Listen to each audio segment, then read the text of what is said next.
오늘은 우리가 성탄절의 행복이라고 하는 말씀의 제목으로 함께 은혜를 나누기를 원합니다.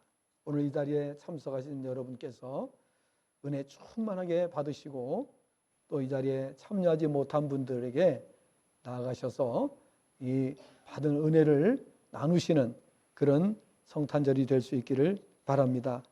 자, 성탄절은 즐거운 절기입니다. 그리고 행복한 절기인 것입니다. 그래서 우리가 늘 인사할 때에 메리 크리스마스를 외치게 되는 것입니다. 왜 메리 크리스마스인가? 왜 행복한 성탄절인가? 오늘 우리는 세 가지만 말씀을 교훈받도록 하겠습니다. 우선 첫째로 예수님의 성탄은 인류에게 참 희망을 주는 절기이기 때문이라고 하는 사실입니다. 자, 예수님의 성탄이 온 인류에게 참 희망이 되는 이유는 하나님께서 인류의 타락 때문에 고통당하고 슬픔과 저주 가운데 살고 있는 우리 인생들에게 회복을 약속하셨습니다. 창세기 3장 15절에 보면 하나님께서 여인의 후손으로 구원자를 보내시겠다고 하는 약속이 나와 있습니다. 인류가 타락하고 나서 하나님께서는 이 인류를 어떻게 구원하실까를 생각하시고 그리고 하나님의 독생자를 세상에 보내주실 것을 이미 창세기 3장은 타락장입니다. 그 타락장에서 구원자를 세상에 보내셔서 회복시키시겠다고 하는 약속을 하신 것을 보게 됩니다. 그리고 그 약속에 근거해서 하나님의 독생자이신 예수 그리스도께서 이 세상에 오시게 된 것입니다. 예수님은 이 세상의 회복을 위해서 오셨습니다. 그래서 예수님 안에 들어오게 되면 모든 회복이 일어나는 것입니다. 가정의 회복, 국가의 회복, 건강의 회복, 또 우리의 삶의 모든 전반에 걸쳐서 예수님 안에 들어온 사람들에게는 계속해서 회복의 은혜가 체험되게 되어 있습니다. 만약에 이러한 체험의 역사가 또 이런 은혜가 체험되지 않는다고 하면은 거기는 문제가 있습니다. 그러므로 우리는 예수님 믿고 나면 반드시 국가가 회복되어야 됩니다. 예수님 믿고 나면 반드시 가정이 회복되어야 됩니다. 그리고 예수님을 믿는 사람이 어느 곳에 가든지 직장이 회복되고 사업장이 회복되고 모든 곳이 회복이 일어나는 것이 지극히 정상적인 일입니다. 예수님 믿는 사람이 들어갔는데 가정이 쪼개졌다. 예수님 믿는 사람이 들어갔는데 직장이 문제가 생겼다. 와야 됐다. 이런 이야기가 나오면 안 되죠. 그래서 우리가 바른 신앙생활을 해야 돼요. 교회가 바로 서 있고 교회가 바른 신앙생활을 하게 되면 국가도 회복이 되는 거예요. 그래서 국가가 어려울 때는 교회가 각성해야 되고 그리고 우리가 정신 차리고 회개의 운동이 벌어져야 되고 그리고 하나님 앞에 바로 서게 되면 하나님께서 국가를 회복시켜 주신 것이 지금까지의 역사 속에서 증거되고 있습니다. 성경의 내용을 보면 다 그런 내용이에요. 이스라엘이 하나님 앞에 회개하고 돌아올 때는 하나님께서 나라를 회복시켜 주셨어요. 사사기를 보시면은 이 사사기에서도 똑같은 말씀이 나와 있어요. 이스라엘 백성이 정신 차리지 못하고 우상 숭배에 빠지고 하나님을 배반하고 떠났을 때에 하나님께서는 주변 국가를 통해서 징벌하셨어요. 하나님의 심판이 나타나게 되었어요. 그때에 이스라엘 백성이 깨닫고 하나님 앞에 엎드리고 회개하면 하나님께서 사사를 세우셔서 이스라엘을 회복시켜 주셨습니다. 그러므로 오늘 우리가 이 예수 그리스도를 통해서 우리의 죄를 해결받고 우리가 복음 안으로 들어오게 되면 그곳에는 반드시 회복이 일어난다는 사실입니다. 그래서 예수님의 성탄은 인류에게 이렇게 회복의 희망을 주신 절기가 되기 때문에 그래서 우리는 성탄을 기쁨으로 맞이하는 겁니다. 그래서 메리 크리스마스를 외치는 것입니다. 그리고 성탄의 행복을 이야기하게 되는 것입니다. 구약 성경의 모든 예언들은 하나님께서 독생자를 보내셔서 세상을 구원하시겠다고 하는 내용이 구약 전체의 내용의 요지인 것입니다. 그래서 우리가 구약 성경을 제대로 우리가 이해하게 되면은 메시아를 보내셔서 세상을 회복시키겠다. 개인을 회복시키시고 가정을 회복시키시고 국가를 회복시키시고 모든 것을 회복시켜 주시겠다는 내용이 나와 있는 것을 볼 수가 있는 것입니다. 그렇기 때문에 성탄은 행복한 절기인 것입니다. 말로 다 할 수 없이 행복한, 모든 것이 다 회복되니까, 개인도 가정도 국가도 모든 것이 다 회복되니까 예수님 안에 들어오면 이렇게 되는 거죠. 하나님께서는 하나님 안에 들어오면 의식주 문제 완벽하게 책임져 주시겠다고 약속하셨죠. 건강 책임져 주시겠다고 약속하셨어요. 모든 것을 하나님께서 책임져 주시겠다고 약속하셨어요. 그리고 그 하나님의 약속이 예수님을 통해서 이루어지는 거예요. 예수님을 통해서 완성이 되는 거예요. 그렇기 때문에 예수님은 개인의 희망이요, 가정의 희망이요, 가문의 희망이고 국가의 희망인 겁니다. 온 인류의 희망인 것입니다. 성탄절은 바로 이 희망을 우리에게 일깨워주는 절기라는 점에서 우리는 성탄의 행복을 말하게 되는 것입니다. 두 번째로는 예수님의 성탄은 하나님께서 독생 성자를 동정녀의 몸에서 나게 하시는 기적을 나타내신 절기이기 때문에 우리가 성탄의 행복을 이야기하게 되는 것입니다. 자, 이 일을 볼 때에 사람들은 하나님이 아니고서는 도저히 있을 수 없는 일이 일어난 것이다 라고 말하게 되는 겁니다. 무엇이요? 동정녀에게서 나신 사건. 자, 동정녀에서 낳은 이런 사건은 인류 역사에 이 예수님의 탄생 사건 한 사건에만 있습니다. 어느 가정에서도 어느 사람에게서도 동정녀가 잉태했다고 하는 이야기는 없습니다. 그러면 하나님께서 왜 동정녀에게서 아들을 또 독생자를 사람으로 나게 하셨는가?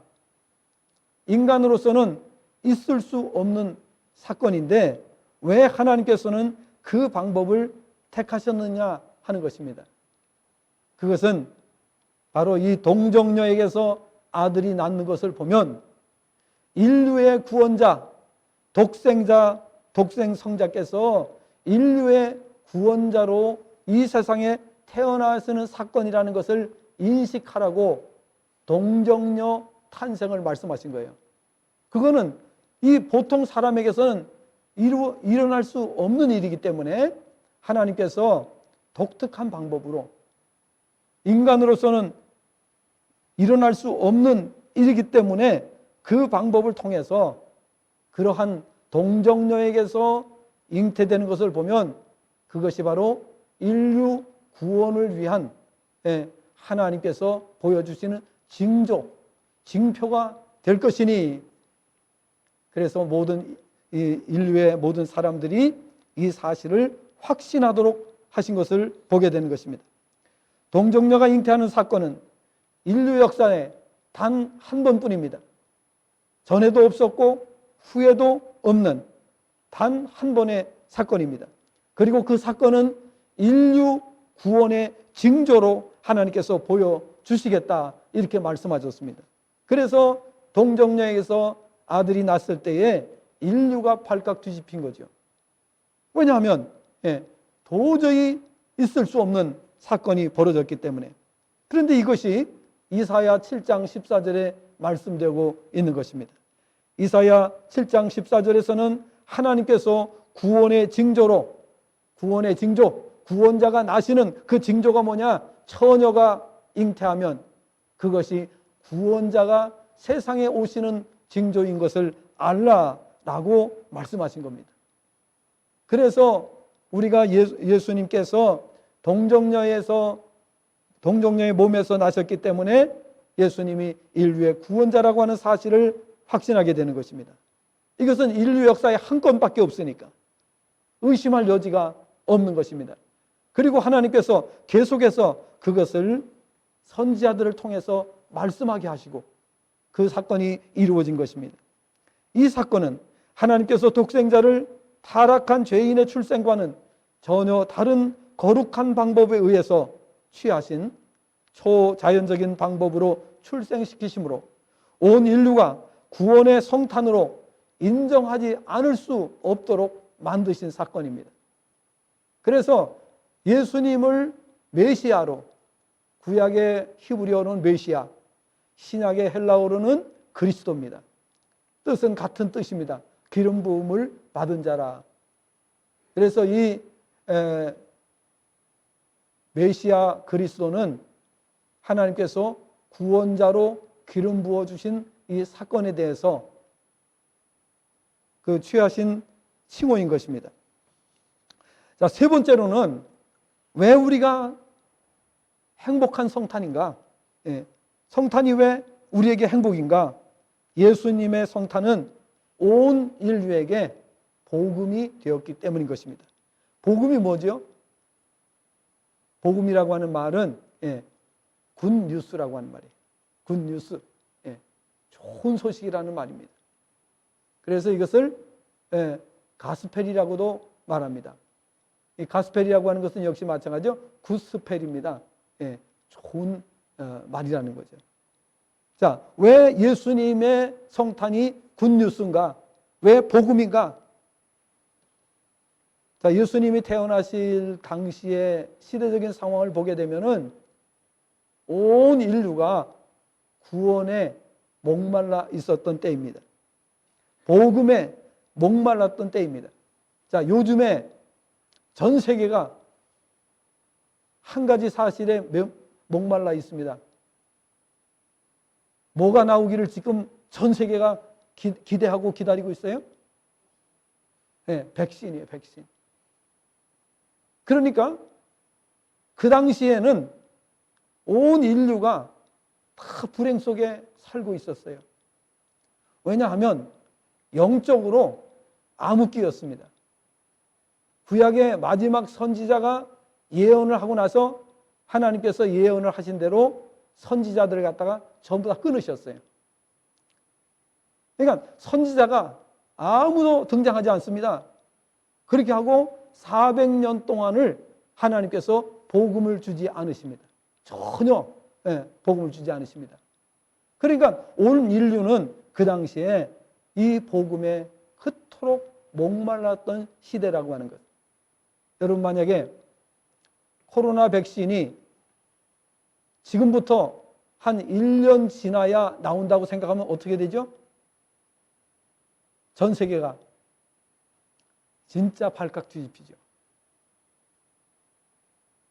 그런데 예수님이 이 세상에 오시기까지 400년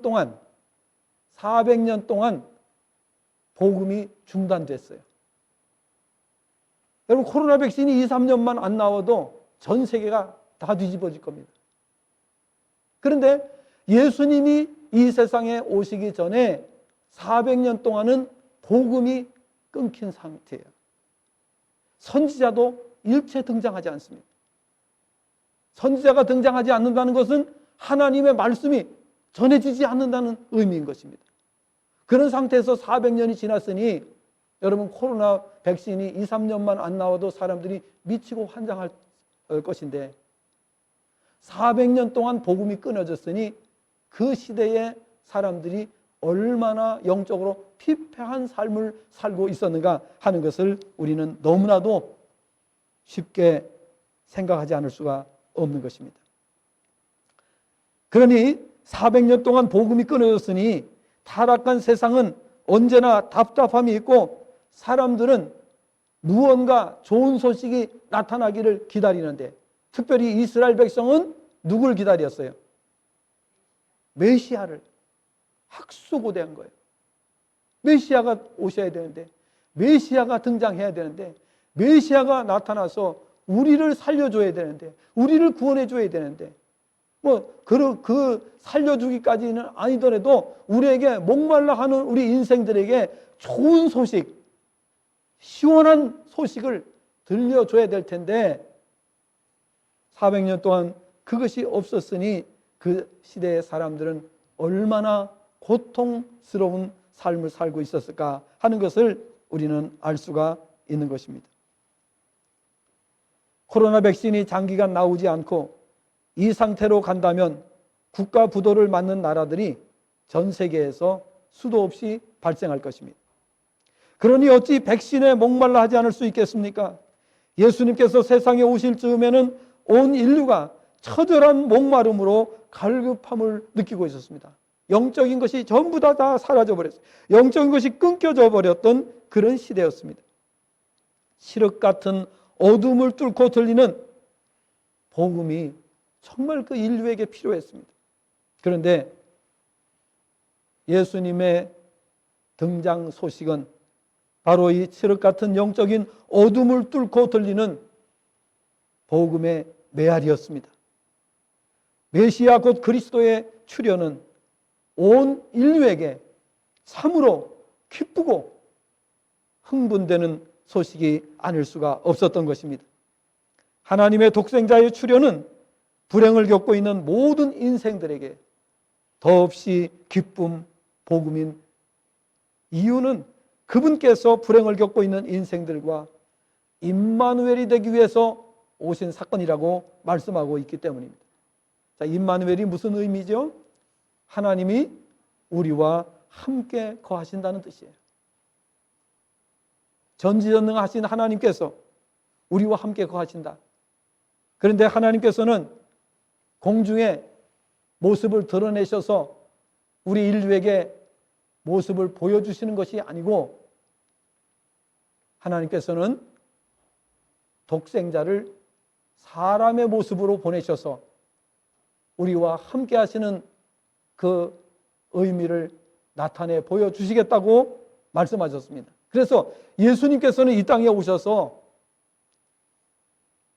33년 계시고 3년 동안 공생의 사역을 하시는 동안 하나님의 능력을 다 나타내 보여주셨어요. 병든 자를 고치고 죽은 자를 살리고 귀머거리를 귀를 듣게 하시고 말 못하는 사람의 말을 할 수 있도록 열어주시고 안진뱅이를 일으켜주시고 또 각종 불치병자들을 고쳐주시고 이런 사건을 계속해서 보여주심으로 동정녀에서 태어나신 그분이 메시아라고 하는 사실에 조금도 의심할 여지가 없었을 뿐만 아니라 예수님께서 이 세상에 계시는 동안에 수많은 사람들에게 하나님의 능력을 보여주심으로 말미암아 복음에 목말라 했던 사람들이 그 소문을 듣는 즉시 예수님께로 달려오기 시작을 했던 것입니다. 그래서 이 예수님의 그 소문을 듣는 사람들은 남녀노소 누구를 막론하고 예수님이 어디 계시든지 달려간 것을 볼 수가 있습니다. 벳세다 광야에서 예수님께서 전하시는 말씀을 듣고 사람들이 자리를 뜨질 않습니다. 시간이 얼마가 지나갔는지는 모릅니다. 그래서 양식이 다 떨어졌어요. 먹을 것 싸운 사람들도 먹을 것이 다 없어졌어요. 그런데도 예수님의 말씀에 그 복음에 목말라 했던 사람들이 그 복음에 심취되어서 말씀을 듣다가 먹을 것이 싹 없어진 것도 모르고 있었던 것을 볼 수가 있습니다. 독생자의 출현은 불행을 겪고 있는 모든 인생들에게 더없이 기쁨 그 자체인 줄로 믿으시기 바랍니다. 그래서 예수님이 오셨을 때 그 시대 사람들은 예수님이 어디 계시단 말만 들으면은 달려간 겁니다. 복음은 바로 이렇게 모든 사람들에게, 갈망하는 사람들에게 복음이에요. 기쁨의 소식이에요. 행복한 소식이라는 사실을 우리에게 알려주고 있는 것입니다. 아시는 바와 같이 역사는 BC와 AD로 이렇게 나누어지고 있습니다. 자, BC는 잘 아시는 대로 Before of Christ, 그리스도 이전이라는 그런 의미입니다. AD는 라틴어로 안노 도미니라고 하는 그런 말입니다. 이 안노 도미니라고 하는 말은 영어로는 in the year of our Lord라고 하는 말이에요. 그러니까 그리스도, 주님의 해라는 그런 말이에요. 주님의 해. 사전에서는 그리스도의 기원이다 이렇게 또 써놓기도 했습니다. 자, 이 기원이라고 하는 말은 뭐죠? 기원이라는 말을 사전에서는 세 가지로 말하고 있어요. 첫째, 연대를 계산하는 데 기준이 되는 해. 둘째, 새로운 출발이 되는 시대나 시기. 셋째, 나라를 세운 첫 해. 이렇게 되어 있어요. 그런데 예수님은 인류의 기원이라고 되어 있어요. 그 기원이라는 말은 세상이 시작된 것을 기점으로 기원이라고 하는 말이 나와야 되는데, 예수님은 우리가 잘 아시는 대로 구약 시대를 지나서 신약 시대가 시작될 때에 오셨는데, 그런데 어떻게 4,000년이 역사가 흐른 다음에 오신 예수님이 역사의 기원이 될 수 있느냐, 그 말이에요. 이게 이해가 될 수 있습니까? 우리 사람들로서는 이해가 될 수 없어요. 기원은 시작하는 것이 기원이에요. 첫 번째 시작할 때가 기원이에요. 그런데 예수님은 역사가 4,000년이 지났는데 오신 예수님을 기원이라고 부르고 있어요. 그래서 예수님이 오신 사건은 전 세계가 충격적으로 받아들일 수밖에 없는 사건이었음을 보여주는 것입니다. 예수님은 지금부터 2020년 전에 오신 분인데 어떻게 역사의 기원이 될 수 있단 말입니까? 이것은 역사의 주관자이신 하나님께서 하신 일이 아니고서는 불가능하다는 사실을 알 수 있습니다. 어떻게 제각기 다른 목소리를 내는 인류가 이 역사를 인정하고 받아들였으며 지금까지 사용해 오고 있는지, 이 말대로 지금 진행되고 있는 역사, 곧 2020년은 우리 주님의 시간이요 살아있는 역사입니다. 적어도 전 인류가 이 사실을 인정하고 받아들이지 않았다면 지금까지 이 역사가 어떻게 사용되고 있겠느냐 하는 것입니다. 어느 나라도 이 역사를 부정하는 나라가 없지 않습니까? 도저히 이것은 우리가 인간의 생각으로는 이해할 수 없는 사건입니다. 하나님께서 그렇게 만드셨기 때문입니다. 어떻게 이런 일이 가능했겠습니까? 역사의 주관자 되시는 하나님께서 전 역사를 움직이고 계시기 때문입니다. 하나님께서는 당대 세계를 지배하던 나라 로마를 움직이심으로 이 일이 가능했던 것입니다. 당시 로마는 기독교를 없애기 위해서 혈안이 되어 있었습니다. 그런데 이런 나라를 움직이신 것입니다. 로마는 AD 313년에 기독교 국가임을 공포한 나라입니다. 콘스탄틴 황제 때에 이르러서 로마를 기독교 국가로 공포를 합니다. 자, 그런데 이 황제가 예수님을 믿게 된 거예요. 예수님 믿게 된 거예요. 그럼으로써 이 인류의 역사를, 그 역사의 기원을 예수님으로 이렇게 발표를 한 거예요. 그러므로 전 세계 모든 나라가 그 당시에 가장 강력한 힘을 가지고 영향력을 행사했던 로마에 의해서 이 기독교 역사를 사용하게 된 겁니다. 예수님의 연표를 사용하게 된 것입니다. 도저히 우리는 이해할 수 없어요. 인간의 생각으로는 이해할 수 없는 사건입니다. 하나님께서 하신 일이 아니고서는 이런 일은 있을 수가 없는 것입니다. 그럼 콘스탄틴 대제가 이런 것들을 발표할 때에 전 세계가 왜 동요하지 않고, 왜 반대하지 않고 그것을 그대로 인정할 수밖에 없었는가? 역사적인 사실이 너무나도 분명했기 때문입니다. 로마는 기독교를 없애기 위해서 애초부터 그렇게 혈안이 되어 있었던 나라이기 때문에 그 역사를 현장에서 다 경험을 했습니다. 기독교를 없애기 위해서 짓밟았습니다. 십자가에 다 죽이기도 하고 또 기름가마에 사람들 던져 넣어서 튀겨 죽이기도 하고 별짓을 다 했습니다. 그 모든 일을 하면서 하나님의 살아계신 능력을 로마가 깨닫게 된 거예요. 그래서 로마가 이것을 발표했을 때 어느 나라도 여기에 반기를 들 수가 없었던 것입니다. 여러분, 지금 보시면 잘 아시는 대로 우리나라 안에 여당과 야당도 절대로 동의 안 해주면은 뭐 추진을 못 하잖아요.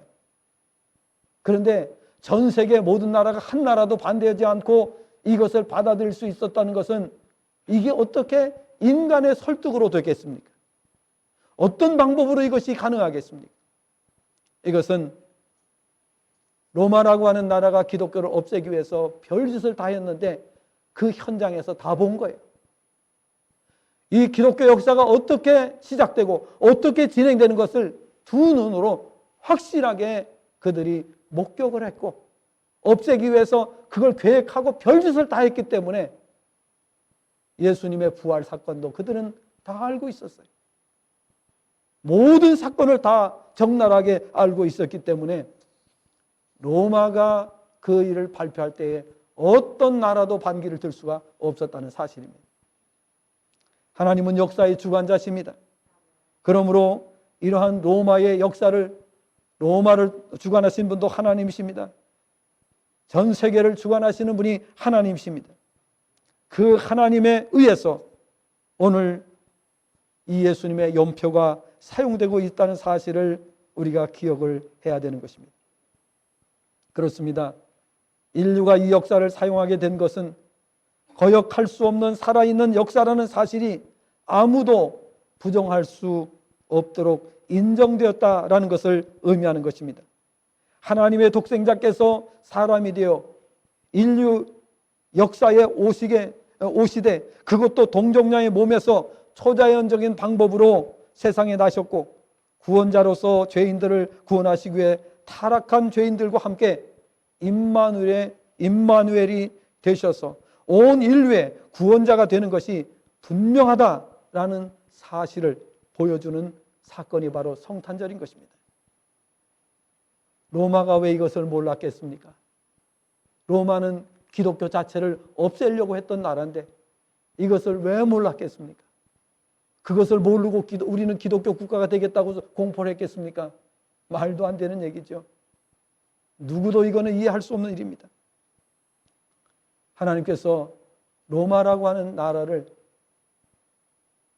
이스라엘의 대적이 되게 하시고 이스라엘을 식민지로 삼게 하심으로 인해서 오히려 그 로마에 의해서 전 세계가 기독교 연표를 인정할 수밖에 없게 되었다. 그것은 우리가 흔히 말해서 아이러니라고 말하지 않을 수가 없는 것입니다. 기독교를 없애려고 했던 나라가 전 세계가 기독교 문화를 또 기독교의 연표를 인정하지 않을 수 없게 되었다 하는 사실은 어떻게 우리가 인간의 말로 설명이 가능할 수 있겠습니까? 그래서 오늘 우리는 이 성탄절을 행복한 절기라고 말하게 되는 것입니다. 그래서 해피한 성탄절, 행복한 성탄절이라고 말하는 것입니다. 이 행복을 누리시고 오늘 우리는 널리 전해야 됩니다. 이 성탄절의 의미를 확실히 알면 우리는 자연적으로 행복해집니다. 행복해서 어찌할 바를 모르는 것입니다. 왜? 하나님께서 내 안에 있는 사람들은 내가 모든 거 다 책임져 준다. 의식주, 건강, 그 밖에 모든 거 내가 다 책임져 준다. 그런데 하나님께서 내 안에 거하는 자들에게 그것을 주시겠다고 말씀하셨습니다. 그런데 요한복음 15장 7절에서는 예수님께서 이렇게 또 말씀하셨어요. 너희가 내 안에 거하고 내 말이 너희 안에 거하면 무엇이든지 원하는 대로 구하라. 그러면 이루리라. 이게 바로 하나님 안에 거한다는 의미입니다. 하나님께서도 선지자들을 통해서 내 안에 거하면 내가 모든 것을 100% 책임져 주겠다 말씀하셨어요. 그리고 그 말씀을 예수님께서는 그렇게 표현하신 겁니다. 내 안에 거하고 내 말이 너희 안에 거하면, 이렇게 말씀하신 것을 볼 수가 있습니다. 여러분, 우리 기독교인은 행복한 자들입니다. 기독교인이 행복하지 못하다면 있을 수 없는 일입니다. 우리는 모든 삶에 정말 하나님의 은혜로 인하여 이 행복을 노래하는 성도들이 되어야 되는 줄로 믿습니다. 오늘 세 가지를 말씀을 드렸습니다. 이 말씀을 기억을 하시면서 저와 여러분이 확신을 가지고 사셔야 됩니다. 그리고 이 확신을 가지고 우리가 예수님의 이 복음을 증거할 때에 우리에게는 놀라운 역사가 나타나게 되는 것입니다. 예수님은 인류의 참 희망이 되신 분입니다. 그리고 예수님의 동정녀 탄생은 예수님이 그리스도라고 하는 사실에 대한 확증입니다. 징표라고 성경은 말씀하고 있습니다. 예수님의 성탄은 온 인류에게 복음 그 자체입니다. 그래서 예수님이 전하시는 그 말씀을 들을 때에 모두가 행복해졌습니다. 그러니까 밥을 안 먹어도 광야에 있으면서 예수님 말씀 듣기 위해서 그들은 양식이 다 떨어졌는데 벳세다 광야에 그대로 머물러 있는 것을 볼 수가 있습니다. 그때 예수님께서는 한 소년이 바친 보리떡 5개와 물고기 2마리를 가지고 남자 장정 5,000명, 그 당시에 셈법으로 따지게 되면은 2만 명 이상입니다. 2만 명 이상을 먹이시고 남기시는 그런 기적이 일어난 것을 볼 수가 있습니다. 그러니까 우리는 예수님 곁에 있으면 어디든지 행복하다고 고백해야 될 줄로 믿습니다. 여러분, 가정에 계시는 동안에 예수님이 가정에 모셨으면 가정이 행복한 줄로 믿습니다. 근데 예수님은 배척하고 그냥 인간끼리 투쟁하고 인간끼리 말이죠, 윽박지르고 이런 가정은 불행한 가정인 줄로 압니다. 가정에 예수님이 오셨어야 돼요. 가정에 예수님을 모시고 사실 때에 그 가정은 반드시 행복한 가정인 줄로 믿습니다. 우리가 어느 곳에 있든지 예수님이 우리 안에 계시면, 우리 중심에 예수님을 모셨다면 그곳이 바로 행복한 곳인 줄로 믿습니다. 예수님의 이 성탄을 통해서 우리에게 주신 이 행복이 정말 느껴지시기를 바라고, 오늘 우리가 코로나 상황이지만은 성경에 약속을 하셨어요. 마태복음 16장 16절 이하에서 예수님께서는 내가 내 반석 위에 교회를 세우리니 음부의 권세가 이기지 못하리라고 말씀하셨습니다. 절대로 세상은 교회를 이길 수 없습니다. 이게 역사입니다. 어떤 제국도 이스라엘을 공격했다가는 다 망했습니다. 지구상에서 다 없어져 버렸습니다. 예. 절대로 교회를 이길 수 없습니다. 다만 교회가 범죄할 때, 교회가 하나님을 배반하고 하나님을 떠날 때에 하나님께서는 그 주변 국가들을 사용하셨다는 거예요. 그 주변 국가들을 통해서 시련을 주시고 고통을 주시고 불행을 겪게 하신 겁니다. 그러나 다시 하나님께로 돌아왔을 때 하나님께서는 아무리 힘 있는 강대국도 다 물리치시고 이스라엘에게 다시 평화를 주시고 은혜를 주신 줄로 믿습니다. 그래서 우리가 하나님을 섬기기 때문에 내가 하나님 안에 있는지를 점검하셔야 됩니다. 내가 고통 중에 있다면, 내가 지금 어려운 시련 중에 있다면 그것이 왜 나에게 있는가를 생각하시고 내가 하나님 안에서 지금 온전히 머물고 있는가 하는 것을 점검하시면 되는 줄로 믿습니다. 우리는 항상 행복해야 돼요. 항상 행복한 성도들인 것입니다. 이런 은혜 속에서 남은 생에도 승리하시게 되기를 주님의 전함으로 축복합니다. 기도하겠습니다.